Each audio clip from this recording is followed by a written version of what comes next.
Hello and welcome to our webinar on wonders. My name is Cody Fusco and I am an Associate Education Consultant with the Center for Literacy Research and Reading Success. This webinar is part of a series in which the Center partners with the Connecticut District to showcase their experience in selecting, adopting, and implementing a Connecticut-approved core comprehensive model, program, or compendium. Our goal is for every Connecticut student to be reading at or above grade level independently and proficiently by the end of third grade.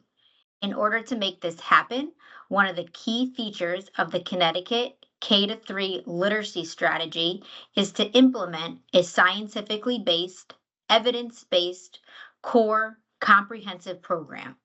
This webinar series is designed to assist districts who are in the process of selecting a Connecticut-approved model, program, or compendium to implement. As Walter Payton once said, we are stronger together than we are alone. What is a comprehensive curriculum? A comprehensive curriculum is complete and includes, but is not limited to, instruction in all areas of reading, including oral language, phonemic awareness, phonics, fluency, vocabulary, rapid automatic name or letter name fluency, and reading comprehension. I would now like to introduce Plainfield Public Schools as they discuss wonders. Thank you very much for having us here today. My name is Scott Sugarman. We have a core team that really worked and helped us with our wonders identification, selection, rollout, implementation, ongoing work. Ms. Hutchinson, Ms. Ledegard, who's with us today, our literacy coordinator, Ms. Malone, a reading specialist, myself, Scott Sugarman, and a grade 2 teacher, Jamie Sutherland. There's much more to that team, but those are some core individuals who really helped us and continue to help us with the work. Plainfield Public Schools, we are in Windham County, the eastern part of the state.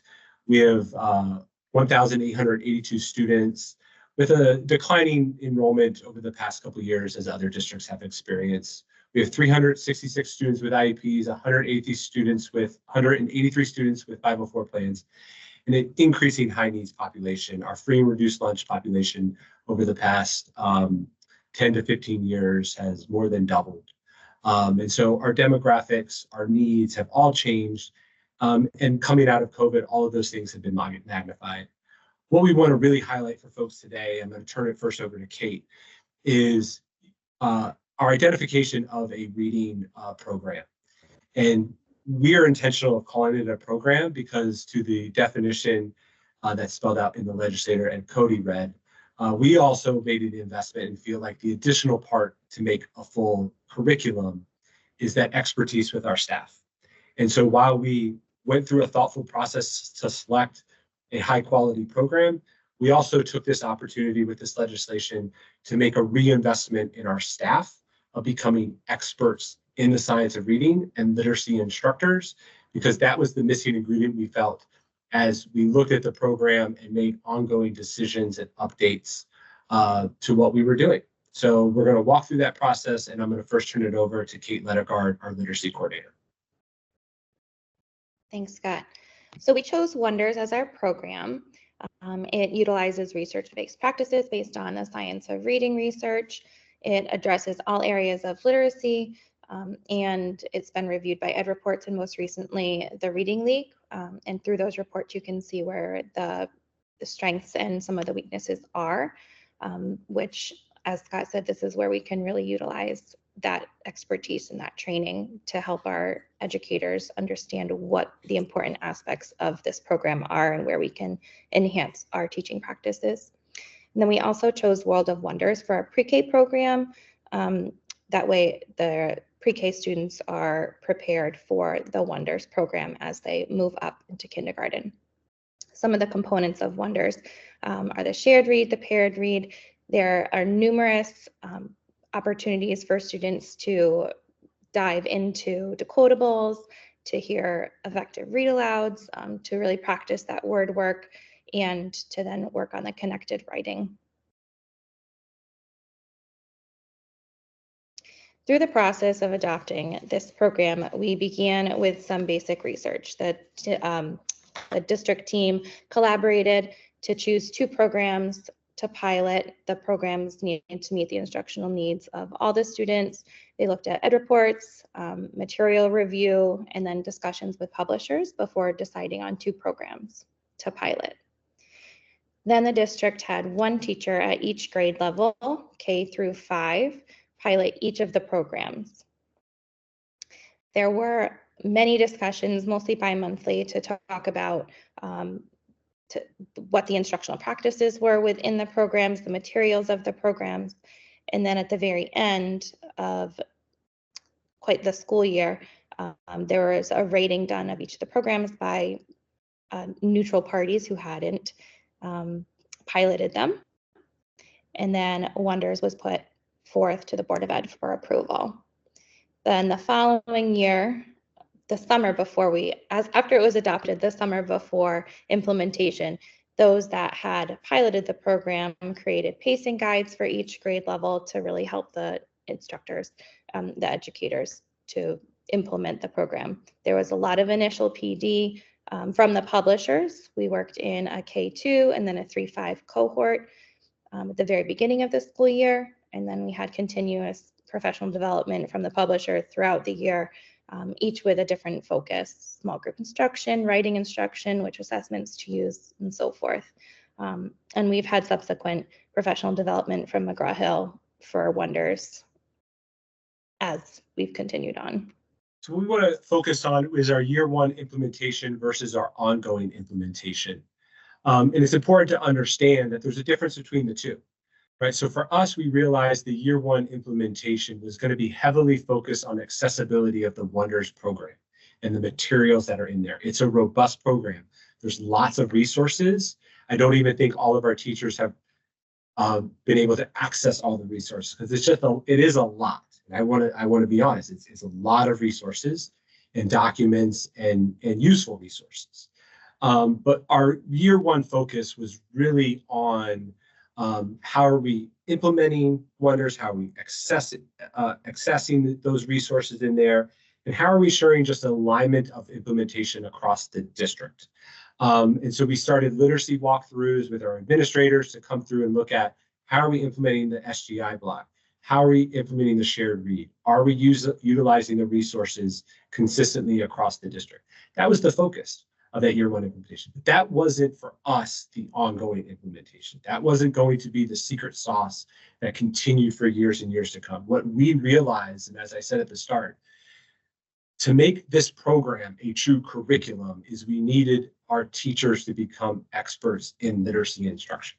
We needed to make a strong investment in teacher development in science of reading, so they can take that information and knowledge, understand what's happening within student assessments, understand what changes and modifications they need to make to pacing guides, and then how that informs the Wonders material and what gaps they start to see. But without that teacher expertise, we're just taking a program off the shelf and implementing it. And we didn't want to do that, because that's not in the best interest of our students or our teachers. We wanted to take this opportunity with this legislation to invest in a high quality reading program, but also be constantly modifying and updating and enhancing our curriculum for our students. And to marry those two things together, we needed those teachers to be experts in the science of reading instruction.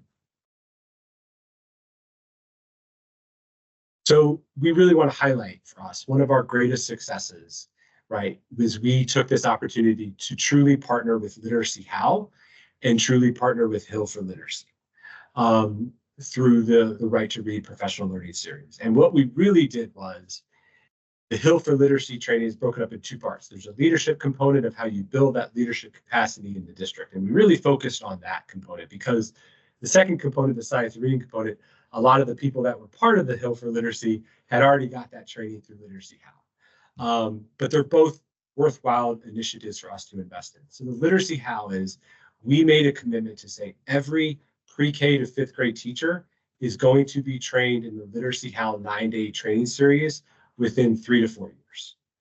We made that commitment.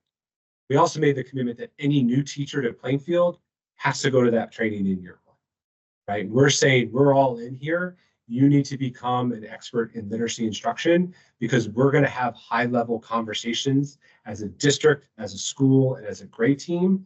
And if people aren't using the same language and coming with the same knowledge base, those PLCs and conversations are not going to be effective for teachers and or students. So we made that commitment. What we also did with Literacy How is we said, we want people that have gone to the 9-day training as initial process. We also then have literacy coming to our district and then coaching those teachers in the classroom, providing coaching on specific Wonders lessons and how that specifically ties to the modules from the science of reading. And then we have a third phase of the consulting with our leadership teams within districts so that we're building that internal leadership capacity. And so right now we have a group of people that are at the point to get that leadership capacity of year 3. We have a group that last year went through that initial training that will get that on-site coaching, and we'll have a new cohort of teachers receiving that initial training. The Hill for Literacy really helped just kind of guide some of our framework around strategic planning around literacy and really thinking about it not as a standalone item, but how does that fit into our overall capacity as a district, but also really taking through the process of setting that clear vision, setting that clear mission, strategic planning processes you would do as a district, but do it specific for literacy, and then really fine tune the MTSS process and assessment process of making sure you're making the right decisions. And I think it's important to note, is it too early to say what the data directly aligns to? Sure. I'm sure there's statistics. People out there who say, I don't think you can do a direct correlation, but I'll do a direct correlation. That after year 1 of implementation of Wonders, we did have 2 schools in our district become schools of distinction for performance and also growth within literacy instruction. And I think that's important. And I think part of that becomes just our commitment and focus as a district on having these conversations. I think our biggest consideration for people to understand going into this process, right, is understanding what your gaps are between a literacy program and your teacher expertise. No literacy program out there, in my opinion, I should make that very clear, in my opinion, no literacy program out there is going to fix a teacher knowledge gap or teacher instructional gap, right? So we approach it as the program is a solid bedrock and foundation of resources for our teachers, but it's not going to fix instructional practice that needs fixing or a knowledge gap that needs fixing. So literacy and teacher expertise needed to come together. So how do we address the gaps and how do we maximize the investment in our people? And we can't really fully address the gaps if our people don't understand what the gaps might be. And so them becoming experts in reading, instruction, science reading would help us address those gaps. It all became a cyclical thing. And we really wanted to ensure that the curriculum is a living, breathing process that addresses student needs on an ongoing basis. We don't look at a curriculum as a standalone item, that it's, we're done, sign, seal, or delivered, go deliver. It's a living, breathing documentation that we treat in our school. And we talked when we launched Wonders that it wasn't a 1-year launch. This was a multi-year launch until we got to a place where we say, okay, we've launched Wonders now.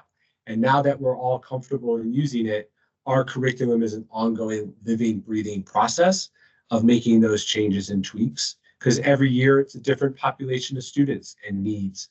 And so we need to have that flexibility and understanding and marrying the program with our teachers' knowledge together. So as Scott said, we really worked closely with Hill for Literacy to learn about building this literacy leadership team. So one of our areas of focus in the coming years is really building that leadership team and using that team to guide the collaboration within and across grade levels, to work on pacing guides, aligning with our content area standards through Wonders as we can, and also looking at all of those assessments to really guide that instruction. We will continue our partnership with Literacy How, as Scott had mentioned. This coming year, we again have 3 or 4 different cohorts, all at different processes. And another aspect we're looking at is also continuing some professional learning in how to apply the science of reading to our middle school educators as well. We will also continue to focus on the enhanced use of WonderWorks as an intervention. That has been something that has been in the works. We didn't have as much professional development on that as we did with the core wonders. So looking at how we can really intertwine it to our core is something that we're really looking at and focusing on through our MTSS process. And the last area of focus that we wanted to address was the writing instruction. We're going to work within the writing component of Wonders to ensure that our instruction aligns with the best literacy practices, with a focus on those foundational skills and sentence-based writing before continuing on to that paragraph writing, which is something that is really talked about in Literacy How, really focused on. I think we just wanted to close by just on that note, and without trying to sound too overly corny, but we really believe that in a small place like Plainfield, it really takes a village to support our kids. And in a small state like Connecticut, it really takes a village. So if anybody has any questions, wants to come out and visit to see what we're doing, have conversations about how we reached some of the conclusions we did with the partnership with Literacy How and investment in professional development, you have our email addresses. Again, I'm Scott Sugarman, the Assistant Superintendent of Talent and Instruction. And we have Kate Lettergaard, our District Literacy Coordinator, with us with our email. So please reach out and connect. We'd be happy to help in any way we can in your literacy journey. Thank you.